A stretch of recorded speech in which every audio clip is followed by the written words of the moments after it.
The data will be gathered from a representative sample of criminology students who have experienced both online and face-to-face instruction. Population and locale of the study. The population of the study will consist of criminology students enrolled in the School of Criminal Justice Education Department. The specific number of participants will depend on the sample size determined for the research. The sample should be representative of the overall population to ensure the generalizability of the findings. Research design. The research design of the study would involve a comparative approach, specifically comparing the impact of the online face-to-face instructional methods on the academic performance of criminology students. This design allows for the examination of differences and similarities between the two instructional modes. To implement this research design, the study would likely utilize a quasi-experimental design, as it may not be feasible or ethical to randomly assign students to the online and face-to-face instructional groups. Instead, the study would select two groups of students who have already experienced one of the instructional methods primarily. Sampling technique. The sampling technique for the study would depend on the specific characteristics of the population and the research objectives. Given that the study aims to compare the impact of online and face-to-face instructional methods, a purposive sampling technique may be appropriate. Purposive sampling involves selecting participants based on specific criteria relevant to the research objectives. Data analysis. The impact of a hybrid learning approach on the academic performance of criminology students has gained significant attention in recent years. This study aims to conduct a comparative analysis between online and face-to-face instructional methods in the Department of Criminology at the School of Criminal Justice Education. By utilizing a mixed approach, the research aims to provide a comprehensive understanding of the advantages and limitations of both modalities. Next is ethical consideration. When conducting a comparative study on the impact of hybrid learning approach on the academic performance of criminology students in the School of Criminal Justice Education Department, several ethical considerations need to be taken into account. Informed consent prior to participating in the study. All students should be provided with clear and comprehensive information about the purpose, nature, and potential risks and benefits of the research.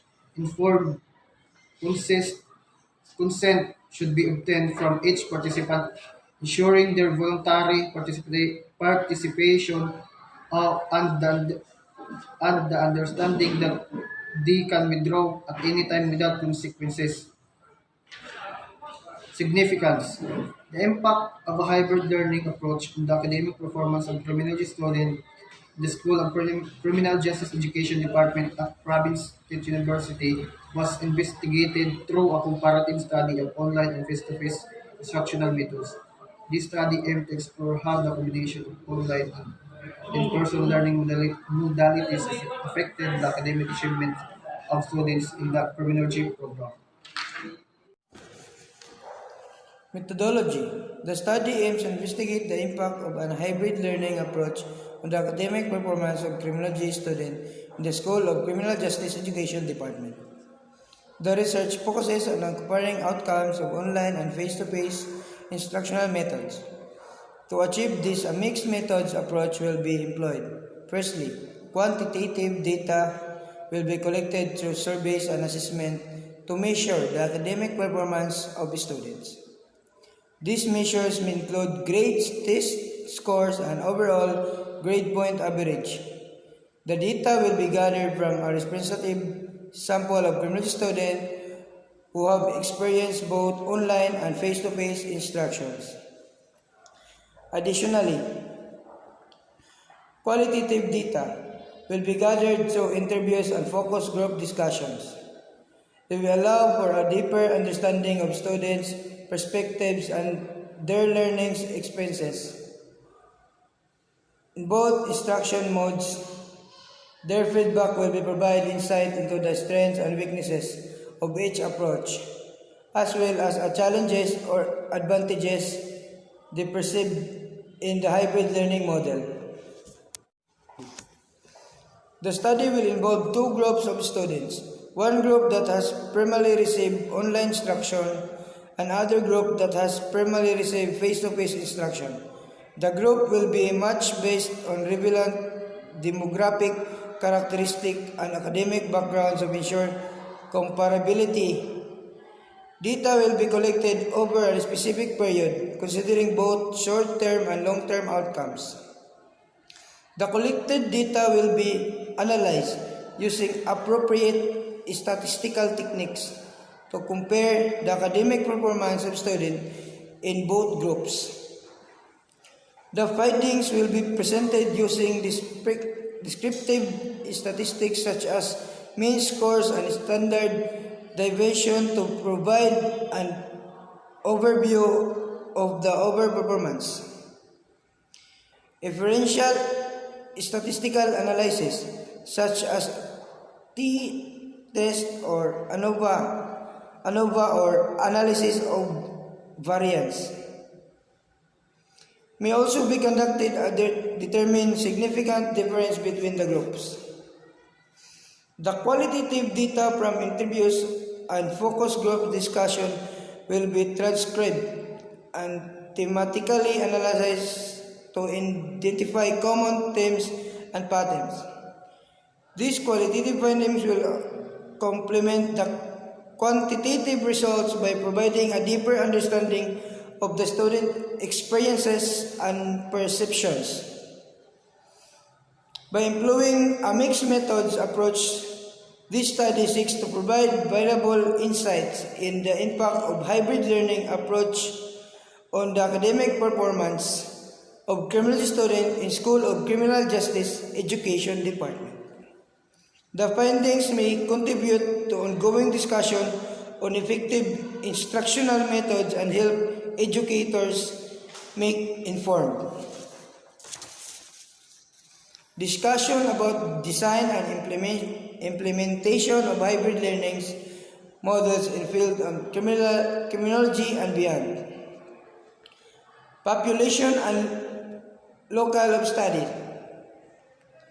The population of the study would consist of criminal students enrolled in the School of Criminal Justice Education Department. The specific number of participants will depend on the sample size determined of the research.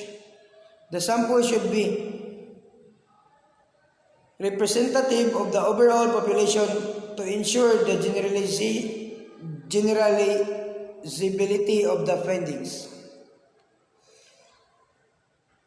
The local of the study will depend on the location of the School of Criminal Justice Education Department. If the department is part of university or college, the study will likely be conducted within the campus premises. The precise location of accessibility of the institutional may also factor to consider. It is important to note the study may involve students from various geographical areas, backgrounds, depending on the nature of the institutional and each student population. Research design. The research design of the study will involve a comparative approach, especially comparing the impact of online and face-to-face instructional methods on the academic performance of criminology students. This design allows the examination of differences and similarities between the two instructional methods. To implement this research design, the study would likely utilize experimental design, as it may not be feasible or ethical to randomly assign students to the online and face-to-face instructions groups. Instead, the study would select two groups of students who have already experienced one of the instructional methods primarily. The student will involve collecting quantitative data to assess academic performance such as grades, test scores, and GPA. from both online and face-to-face instruction groups. The data would be collected over a specific period of time, considering short-term and long-term outcomes. The group will be matched based on a relevant demographic characteristic and academic backgrounds to ensure comparability. Qualitative data would also be collected to interviews and focus group decision to gain insights into studies, perspectives, and experience with each instructional method. This qualitative data will provide a deeper understanding of the strengths, weaknesses, challenges, and advantages perceived by the student. The collect data, both quantitative and qualitative, will be analyzed using appropriate statistical techniques and thematic analysis. Statistical analysis will involve comparing the academic performance of students into groups, possibly using t-test or ANOVA, to determine significant difference. Thematic analysis would help identify common themes and patterns in the qualitative data, enriching the understanding of students' experiences.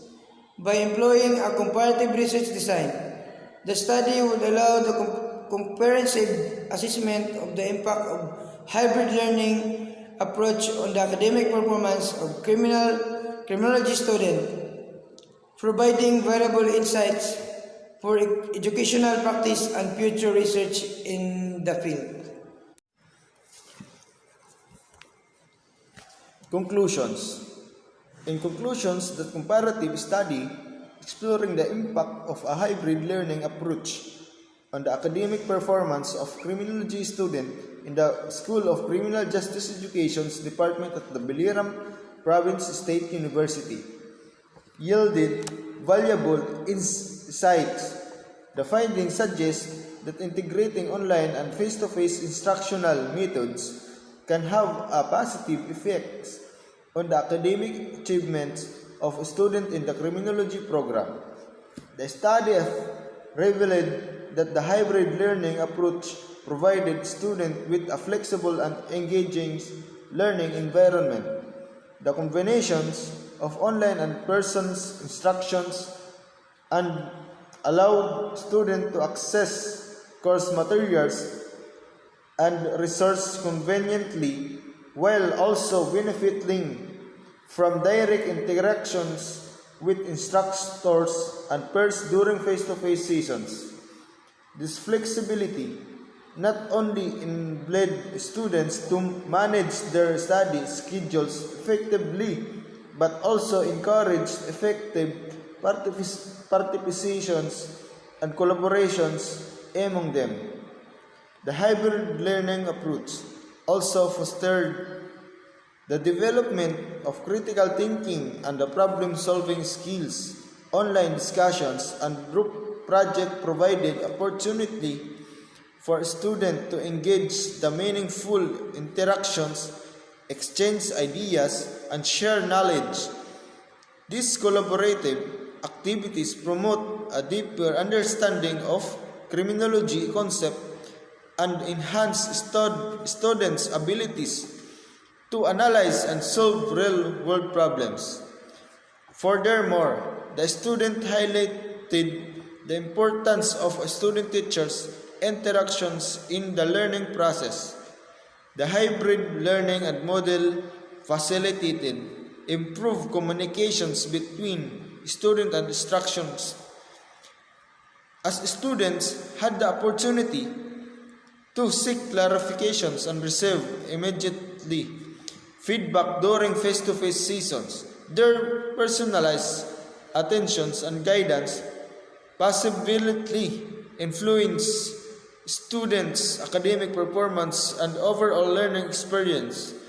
The findings of this study have significant applications for the CGE department and other educational institutions. Incorporating a hybrid learning approach can provide a balance between the convenience and flexibility of online learning and the benefits to face-to-face instructions.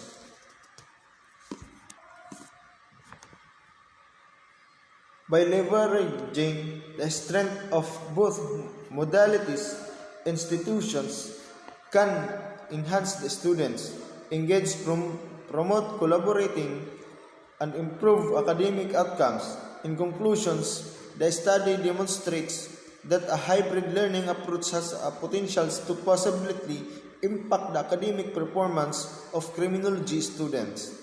As education continues to evolve in the digital age, embracing innovative teaching methods that combine online and in-person's instructions can effectively prepare the student for the challenge of a rapidly changing world. Recommendations. The study of the impact of a hybrid learning approach on the academic performance of criminology students in the School of Criminal Justice Education's Department of the Biliran Province State University provides valuable insights that can guide educators and administrations in their instructions practice. The findings of this study have significant applications for the educational community and warrant specific recommendations. Firstly, the study results should be disseminated widely among the faculty and the staff of the SCGE. By sharing the outcomes, educators can become aware of the benefits of hybrid learning and the potentials it holds for enhancing student academic performance. These informations can foster a supportive environment for incorporating innovative teaching methods. Secondly, the SCGE department should invest in the necessary infrastructure and resources to facilitate hybrid learning. This includes provide robust internet connectivity, access to learning management system, and technical support for both student and faculty. Learning management system and technical support, adequate training and professionals development programs should also be implemented to keep instructors with the skills needed to effectively deliver hybrid instructions. Furthermore, the department should consider redesigning its curriculum to integrated online and face-to-face components seamlessly.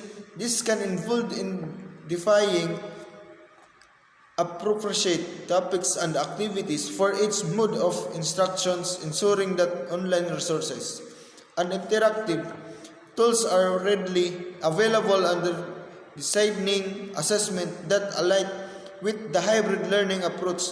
Collaborations among faculty members is crucial in implement the hybrid learning model successfully.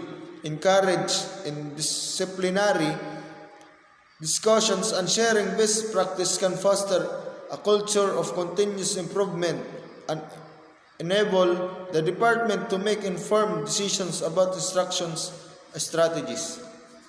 Lastly, conduct periodic evaluations and assessment of the hybrid learning approach. Effectiveness is vital. This will allow the department to make data-driven adjustment and improvements based on student feedback and performance indicators.